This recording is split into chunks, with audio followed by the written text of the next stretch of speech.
Hi there, AP Euro students. I hope you guys are having a good day. I apologize for not being in today, but I have caught a virus and so I am home sick.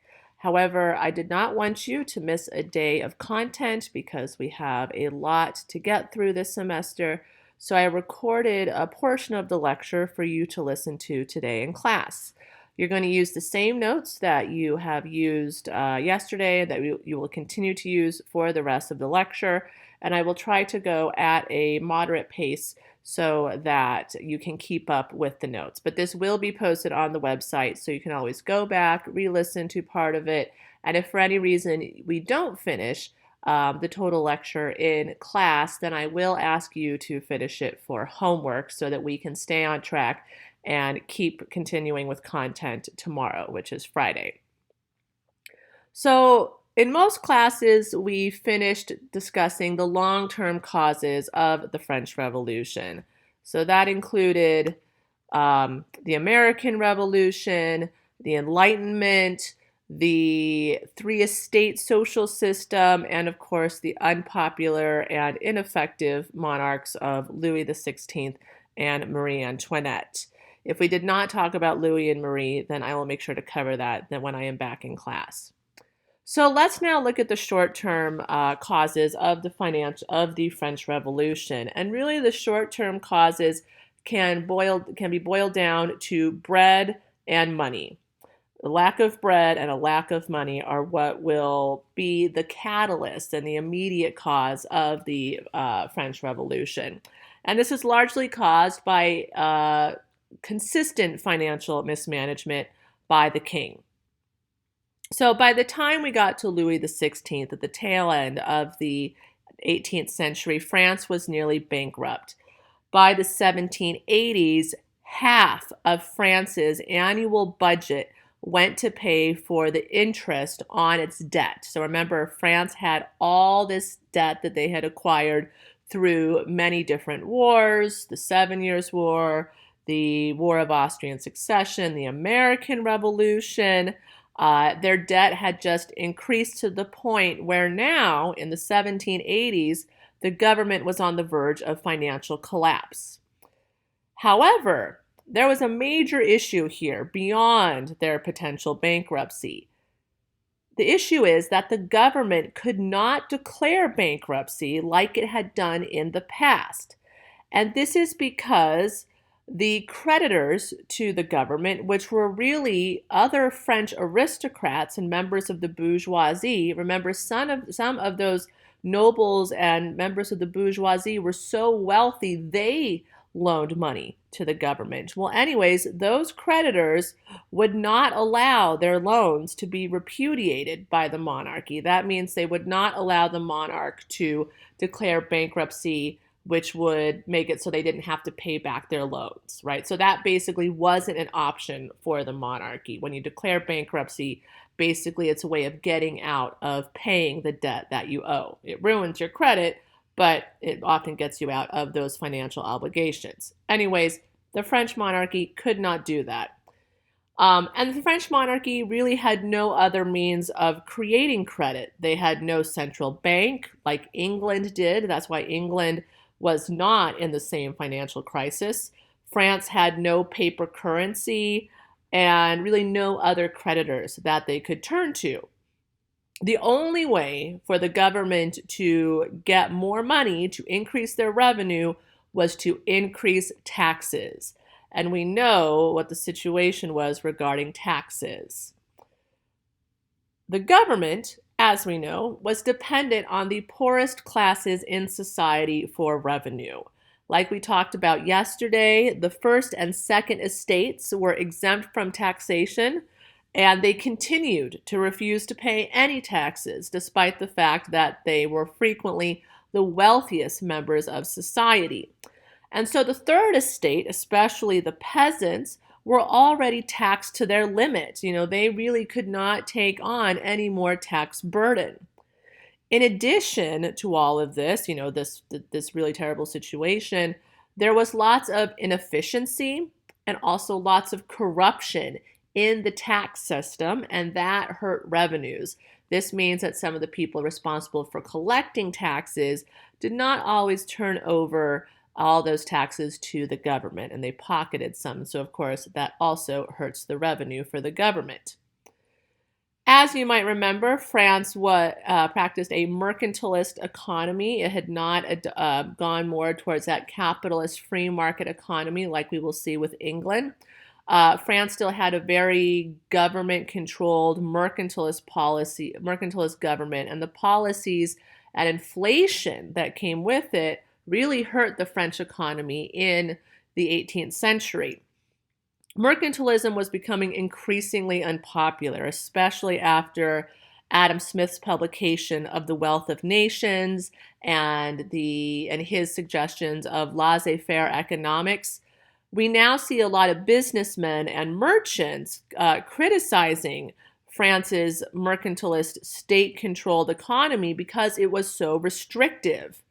It also caused massive inflation, like I said, throughout the 18th century.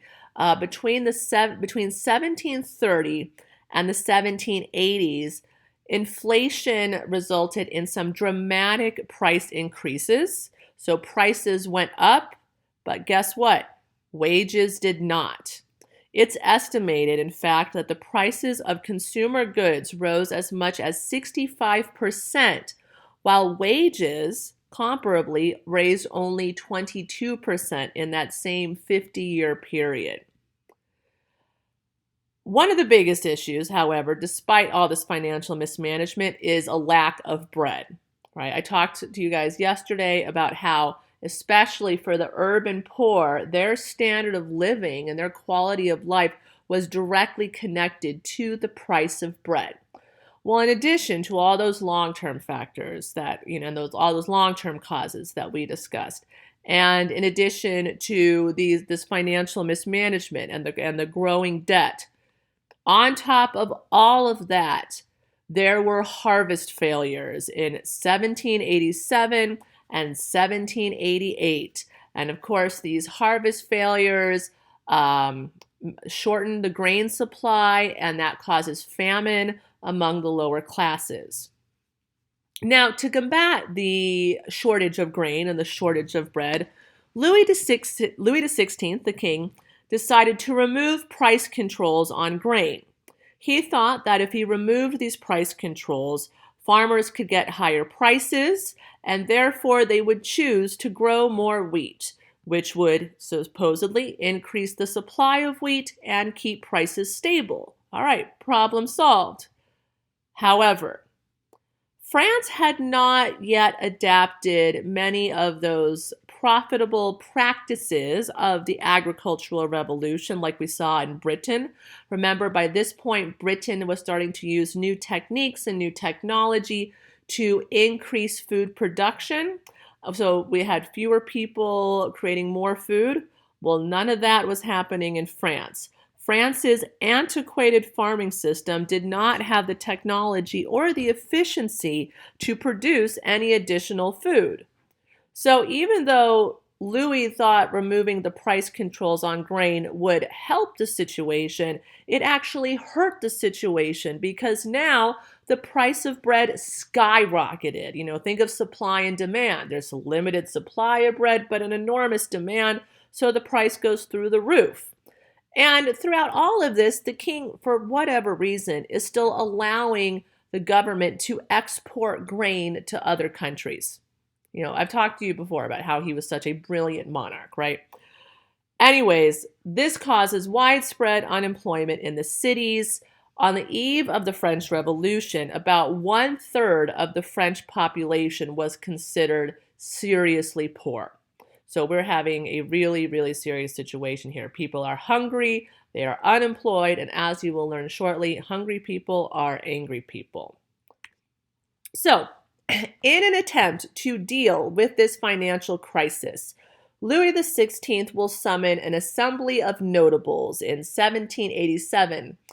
An Assembly of Notables is a fancy way of saying a group of nobles, essentially some people called together to represent the elite.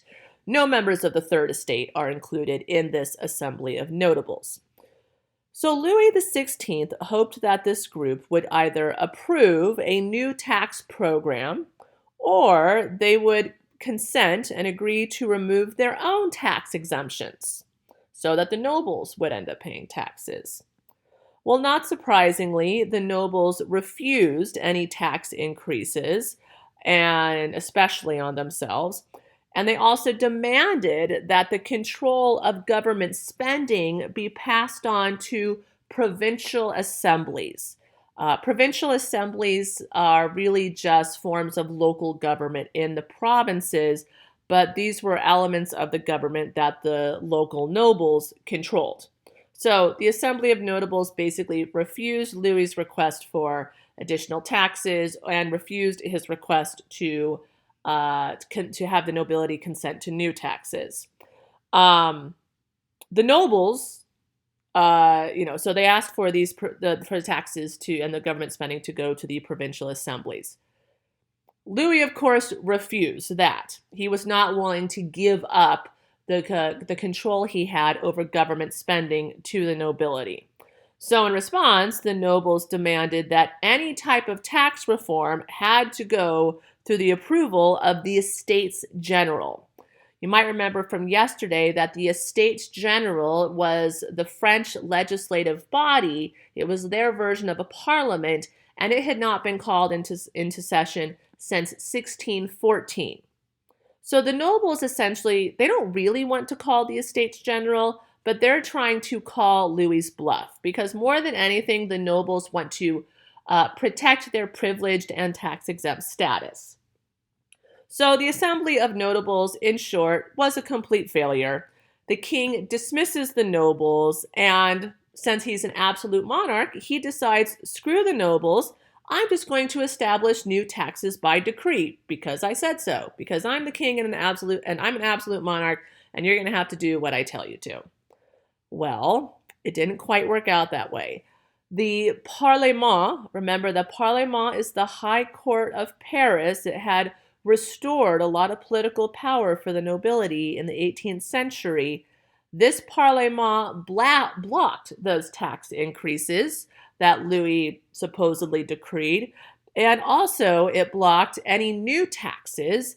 And the purpose of this, like I said, is they're really trying to get the king to share more power with the second estate, with the nobility. So it's not that they want to punish the third estate. The nobility of the second estate want to have more political power. And they're trying to use this issue of taxation to get more political power from the king. You know, they in some ways, they would like to see more representation, but just for the nobility, right? So that's their objective in all of this. So the Parlement claimed supposedly that there were these, quote, fundamental laws that the king could not violate, things like there had to be a national consent to taxation and things like that, which might have been true, but regardless, it was the excuse they used to say no to the king's request for new taxes. So Louis, again, thinking, oh, I'm an absolute monarch, I can do what I want, tried to exile the judges of the Parlement. He tried to kick them out of the country. But in response, protests swept the country, especially from the nobility. The Third Estate even got involved in some of these protests because it was a demonstration, ultimately, of the king's sort of authoritative, tyrannical power. So even the Third Estate was willing to protest that. So protests swept the country when the king tried to exile these judges. And also the investors, you know, the nobles and the members of the bourgeoisie that had been funding the government refused to give the government any more money if this were to happen. So that didn't work out either. Louis had tried to call the Assembly of Notables. That didn't work. He tried to get rid of the Parlement judges.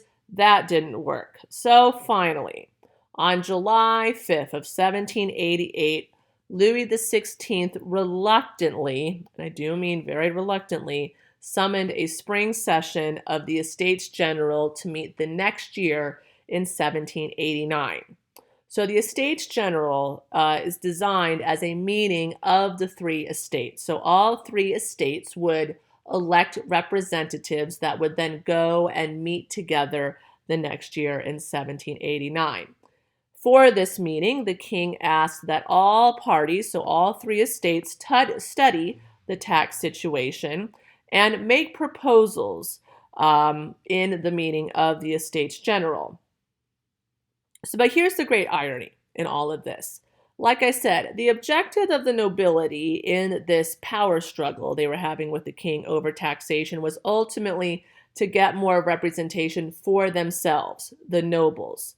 But because they called Louis's bluff and ultimately forced him to summon the Estates General, which was a representation of all three estates, the nobility are the ones who unwittingly initiated the whole French Revolution, because as we will see, the revolution begins this next year at the meeting of the Estates General. So that brings me to part 2 of the lecture. And part 2 actually introduces us to phase 1 of the revolution. We will see that the French Revolution takes part in 3 phases. This first phase is what we call the liberal phase of the revolution. So, as we just discussed, it was the immediate financial crisis of France, the bankruptcy, the food shortage, that necessitated the gathering of the Estates General. The Estates General, once again, was a parliamentary body made up of representatives from all 3 estates. It functioned more or less as a legislature. However, France did not have the same parliamentary tradition that we would see in, say, Great Britain. Right? Great Britain's parliament was very well established ever since the 13th, 14th century, whereas the Estates General had only ever met twice. Once was in 1302, which was essentially the inception of the Estates General, and then the second time was in 1614. So twice in 500 years or so it had met. Louis XVI hoped that he could avoid complete bankruptcy by calling the Estates General. He thought maybe the Estates General together would impose new taxes that would avoid bankruptcy. Now, the Estates General, the calling of the Estates General actually generated a lot of excitement in France because, as we know, many people in France were quite upset with the government and the status quo for many different reasons. So throughout 1788 and the beginning of 1789, excitement swept through France because it finally got to see some type of election. And many of the men elected to represent the various estates tended to be more liberal. They tended to be legally minded, lawyers, professors, things like that. And they tended to come from urban areas. This definitely made up the members of the Third Estate, but it also accounted for some of the, say, younger liberal nobles in the Second Estate and even some of the parish priests of the First Estate. So again, we're not necessarily seeing a homogeneous group even within each separate estate. Now, the election process took place during one of the worst depressions in 18th century France. Throughout that season of 1788 to 89, there continued to be grain shortages, more harvest failures, and as a result, inflated bread prices. And as I've said before, the price of bread directly affected public order in many of the cities. So there was a lot of excitement, but also a lot of anxiety and a lot of pressure on the Estates General to produce some type of solution. In preparation for the meeting of the Estates General, each estate was asked to compile a list of suggestions or grievances. These were called the Cahiers de Doléances. So we're on our second bullet point here. So like I said, each estate was instructed to compile a list of suggestions or grievances to present to the king. This essentially means a notebook of complaints. And as you can imagine, the people of France had many, many complaints. Now, there were some common complaints among all three estates. So, all three estates shared some of their grievances. For example, all three estates wanted to see a constitutional monarchy in France. All three estates wanted to see individual liberties protected by law. So that's like protecting against arbitrary arrest and imprisonment, preventing against tyranny, things like that. All three estates wanted to see the position of parish clergy, so those lower parish priests, they wanted to see their position improved. And all three estates wanted to see the abolition of internal trade barriers because those internal trade barriers inhibited economic growth.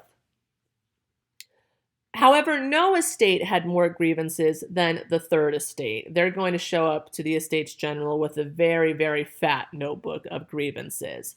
So some of their specific grievances included a fairer taxation system. They wanted to see a fairer taxation system. They wanted to see a fairer voting system.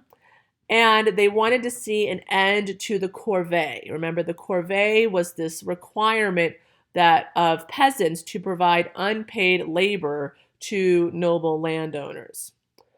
Unfortunately for the Third Estate, many of their complaints and grievances never made it to the king, or if they were never seriously considered. So all of that preparation really came to nothing because the king, frankly, wasn't interested in what the Third Estate had to say. Now, as we get closer to the meeting of the Estates General, there's a big issue with the structure of the meeting. This is the main issue that actually is dividing, that's supposed to be dividing the three estates. And this issue was how the representation was going to work and how the voting was going to work. Again, the Estates General had not met since 1614. So with this new meeting in 1789, do they follow the old rules of 1614 or do they revise the rules for a more modern era? So each estate, first of all, was allowed to elect its own representatives. But traditionally, each estate was supposed to have the same number of representatives. Let's pause and think about what the problem is with that. So the first estate, like I said, was less than 1% of the population. The second estate was like 2 to 4% of the population. And yet the third estate was 95% of the population. Yet they all have the same number of representatives in the Estates General. Yes, I'm hoping you can see the clear inequity there. So to address that concern, the king actually did agree to double the number of representatives in the third estate. So, for example, the first and second estate had 300 representatives each, and now the third estate got to double their number to 600 members. And this was a gesture to the size of the third estate. Like I mentioned, the representatives of the Third Estate were young. They were often lawyers and government officials that were well educated. They were members of the middle class. They were members of the bourgeoisie. Of course, they were all men. And they represented the Third Estate. This is one of the main reasons why I call the bourgeoisie the brain of the Third Estate. Not surprisingly, there were no representatives from, say, the peasantry, from the lower middle class, and no representatives from urban workers. All right, so that's the issue with representation. But now let's look at the issue of voting. Traditionally, when the Estates General met in 1614, each estate was given one vote. So the first estate got one vote, the second estate got one vote, and the third estate got one vote. But again, what's the problem? Obviously, you can start to consider how the first and second estate would vote together in order to protect their privileged status, and the third estate would always lose in that situation. So there were suggestions to revise the voting system to make it reflective of the population of France, give the third estate more votes. However, the Parlement of Paris, the High Court of Paris, ruled in favor of tradition, and they established that the rule that one estate equals one vote, that they maintained that traditional method of voting that had been used in 1614. And so they also determined that each estate would sit separately and vote separately. So there would be no discussion of the issues between the different estates. And again, they would sit separately and they would vote separately. Now, if you're wondering why on earth would the Parlement of Paris preserve this traditional method, you have to remember that the Parlement of Paris is made up of the nobles, right? They thought that they represented the nation, but really they are by the nobility for the nobility. And their intention here was to preserve the aristocratic order. By preserving this traditional voting system, the first and second estates would thus control the Estates General, as both had similar interests to protect despite the increased size of the third estate. So, the official start date for this big meeting was May 5th of 1789. The representatives from all three estates met for the meeting of the Estates General at the Palace of Versailles. From the get-go, the third estate was furious. They were furious at the traditional voting method because they knew that would preserve the privilege of the other estates and exclude them. Also, the king was very disdainful towards the third estate. On the first day of the gathering, it said that he kept them waiting 2 hours even before coming by to acknowledge them. The third estate was also required to wear black robes and enter the meetings through a side door. And the purpose of this was to reinforce the perception that they were less important than the other two estates. So, things are not going well. The third estate is not happy. And even though each estate was ordered to meet and vote separately, the third estate simply refused to follow this process, and they insisted that the entire Estates General, all three estates, sit and vote together. This essentially created a deadlock, right? So the third estate refused to participate in the established structure. They demanded change, they demanded reform, and this created a 6-week-long deadlock in the Estates General meeting. And nothing happened until June 17th.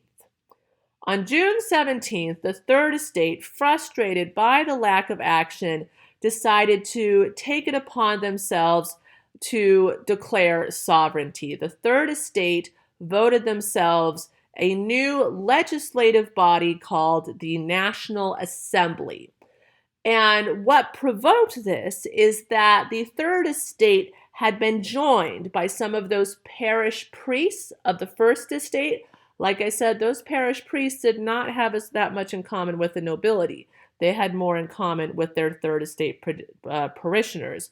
So those parish priests defected from their own first estate, joined the third estate. In addition, some of the more liberally minded nobles, especially younger nobles of the second estate, also defected to join the third estate. So, empowered with this new support, the third estate, with their newfound friends of some priests and some nobles, declared themselves the National Assembly.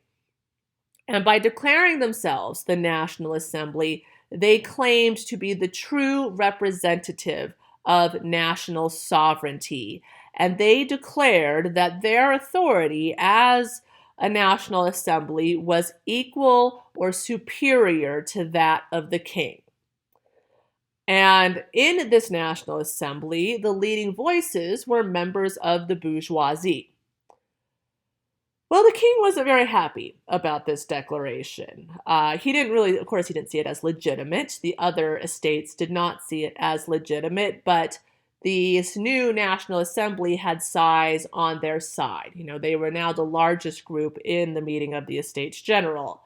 And they start working like they're going to be a legislature. But a few days after this declaration, they go to their meeting hall and they find it locked. And there's a sign on the door. All right, so this was like Louis XVI's master plan. He locks the door and he puts a sign on the door that says closed for repairs. Because by his logic, he's like, well, how can you guys call yourselves a National Assembly if you can't assemble? Ha ha ha, fooled you.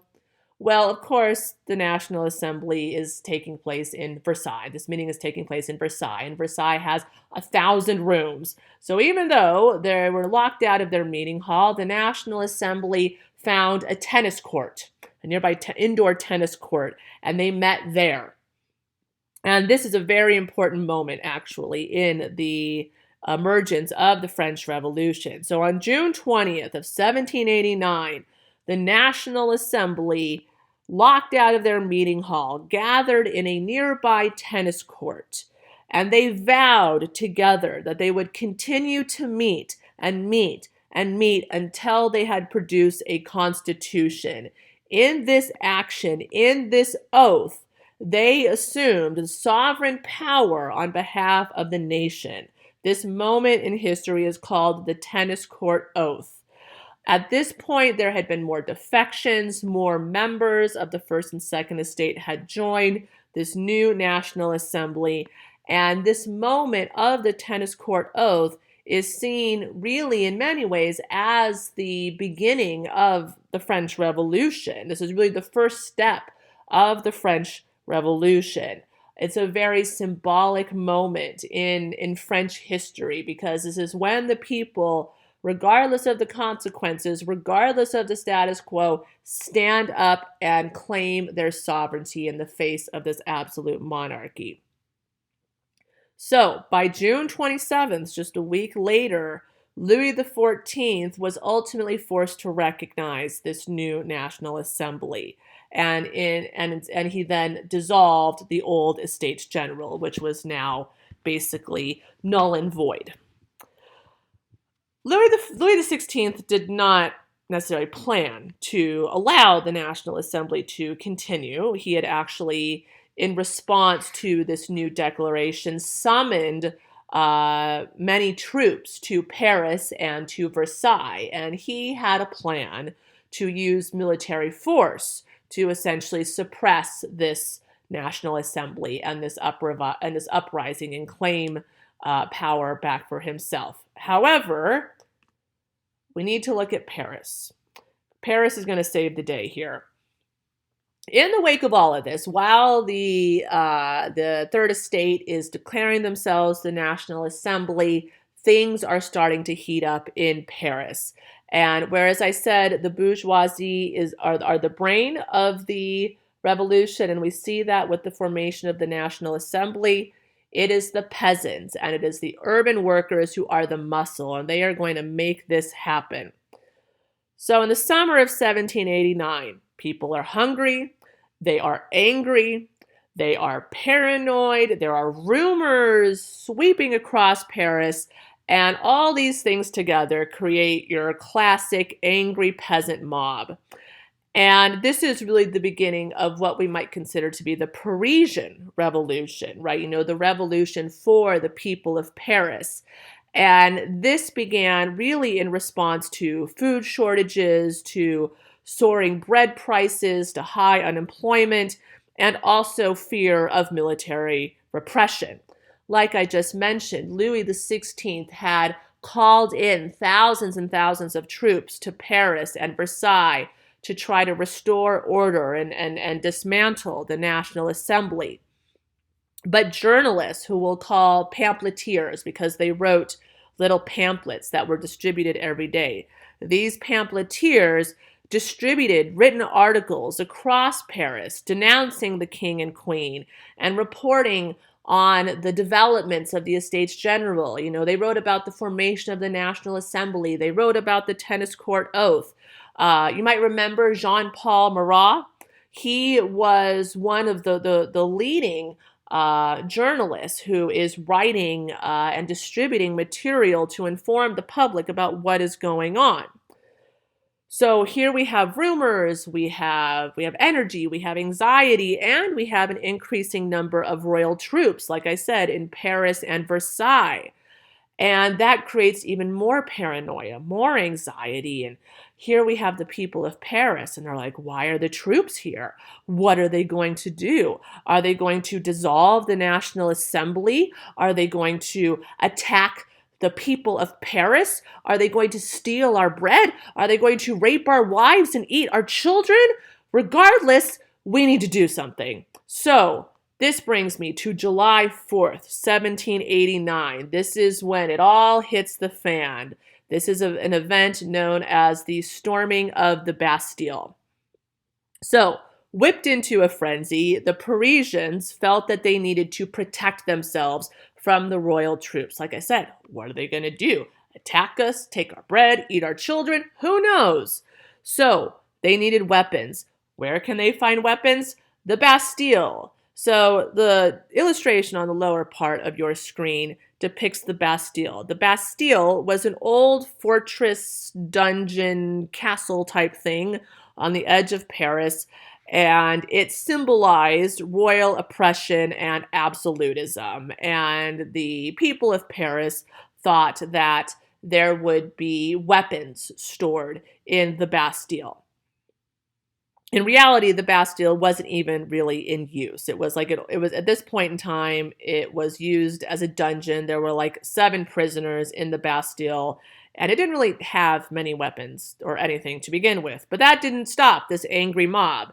This angry mob of the Parisian poor stormed the Bastille in search of gunpowder and weapons. They attacked and murdered the guards and other prisoners. They cut off the head of the prisoner's governor. They cut off the head of the mayor of Paris. They put their heads on sticks and paraded them through the streets.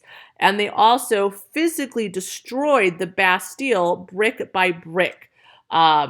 So Paris essentially descends into chaos. It descends into anarchy as the Parisian peasants and the poor just take over the city in this angry peasant mob. The citizens of Paris, in the wake of all of this, actually appointed the Marquis de Lafayette, the commander of the city's armed forces. We also will see that many members of the French military also defected and joined the angry peasant mob. And they all decided that the Marquis de Lafayette should be their leader for Paris. Now, the reason I mention that is because the Marquis de Lafayette was a army officer who had served in the American Revolution. He is also a character in Hamilton. So if you're familiar with Hamilton, you're familiar with his very, very fast-paced rap. Okay, so the storming of the Bastille destroys the Bastille. It allows the peasants and the people to claim Paris. It demonstrates ultimately the power of the angry Parisian peasant mob. This is when the people of France really start to claim the revolution as their own. And therefore, July 14th is known as Bastille Day in France. It's like their version of the 4th of July, basically. And there's fireworks and there's celebrations and all that stuff. Now, the storming of the Bastille inadvertently saved the National Assembly because, like I said on the last slide, the king had been prepared to use force to order the military to put down the new government. But now that Paris has been lost to the angry mob, the king realizes that he is losing control of the country. So this paranoia, this anxiety, the rumors, the anger, the violence spills out of Paris and into the French countryside. And this begins a period that we call the Great Fear of 1789, when the spirit of rebellion spread throughout the French countryside, sparking a wave of violence. Whereas the urban poor had started the revolution in Paris, the peasants of the countryside now picked it up. Peasants got together and they attacked manor houses. They attacked nobles, if they could, And really what they were trying to do was destroy the legal records of their feudal obligations. The peasants also had their own set of rumors. They were fearful of aristocratic plots to create famine. They thought that the nobles were going to burn the fields and they were going to create famine for the peasantry. They thought they were fearful of foreign invasion to put down the revolution. So there's lots of rumors, lots of fear sweeping the countryside that is provoking violence against the nobles and also in some cases the middle class. Middle class landowners could also be attacked. Anyone who wasn't a peasant, basically.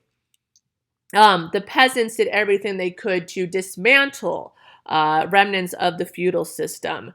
Enclosed land was undone, common land was reoccupied, forests were seized, taxes went unpaid.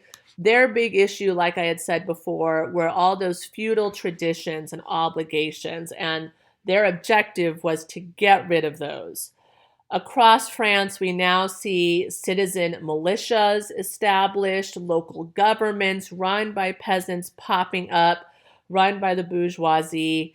And the National Assembly, which was still in Versailles and managed by, sympathetic members of the bourgeoisie, formed their own National Guard, right, to protect their property. Now, in this period of, violence and riots and everything, all in Paris and throughout the countryside, many nobles got the heck out of Dodge. They recognized France was falling apart, the king had lost this authority, so many members of the nobility, if they knew what was good for them, they fled France and went to countries like Prussia, Austria, and Britain for safekeeping.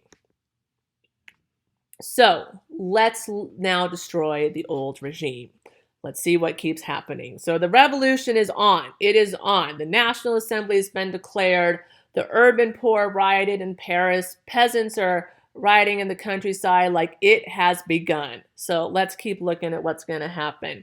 On August 4th of 1789, the National Assembly, again acting like the official legislature, assuming sovereignty for the nation, voted to abolish feudalism in France and declared equality of taxation to all classes. This is a really, really, really big deal.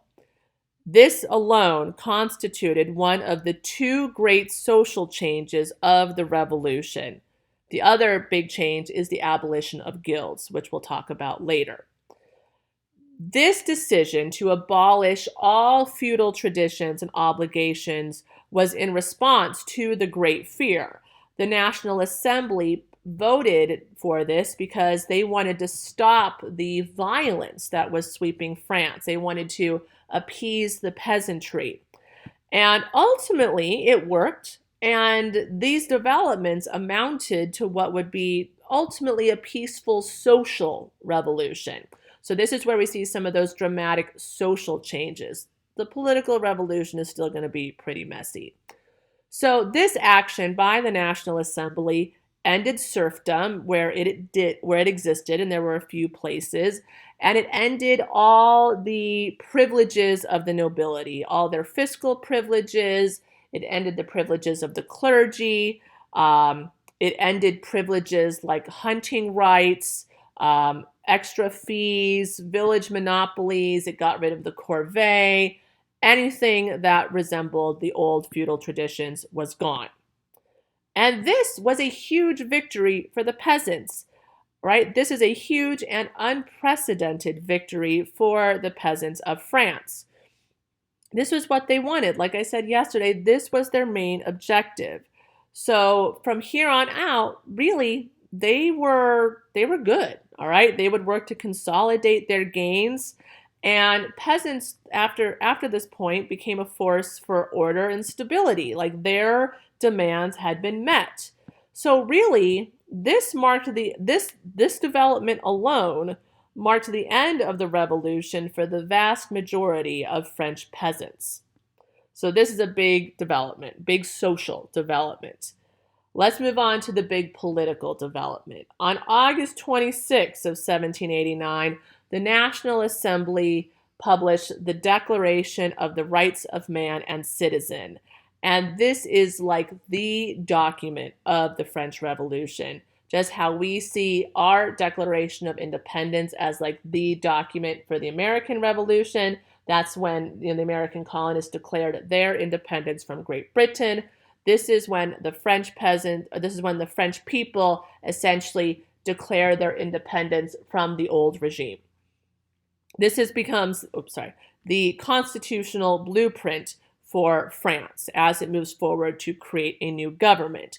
Of course, it is strongly influenced by American constitutional ideas and the success of the American system.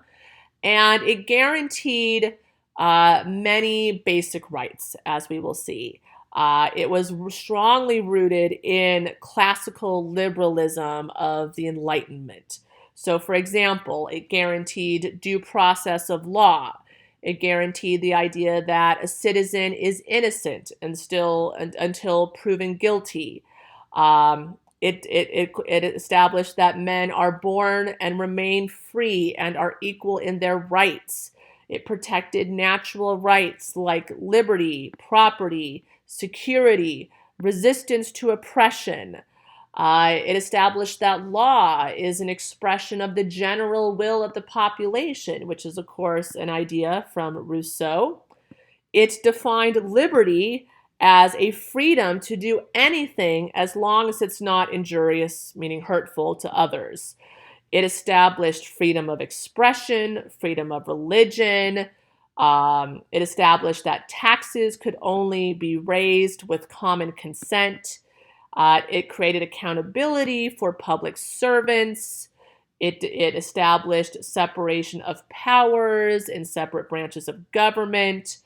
Ultimately, it established that the sovereignty of France was held by the people. The sovereignty of France was held by the people. And now everyone in France, regardless of their social class, was considered a citizen.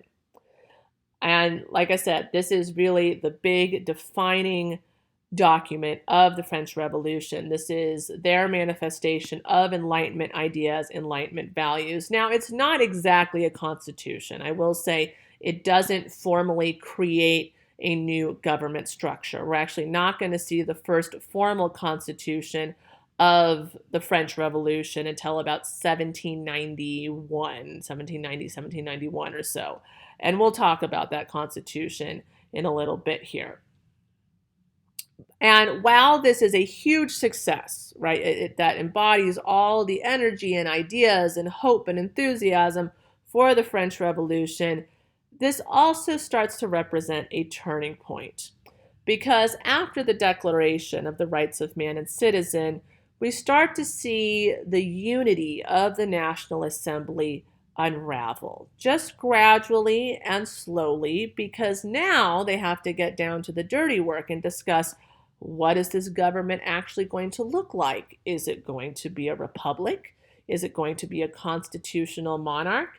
And so slowly, factions begin to emerge in the National Assembly. Different political groups with different political beliefs and different objectives. And while they will continue to move forward, we will see that these different groups will ultimately produce some serious conflict that will bring us into the second and more radical and violent phase of the French Revolution. But that is another story for another day. We are going to pause here for the day so that you guys have time to pack up. We can start with the rights of women, tomorrow, and continue on with the first phase of the French Revolution. Thanks for listening, and I hope you guys enjoy the rest of your day.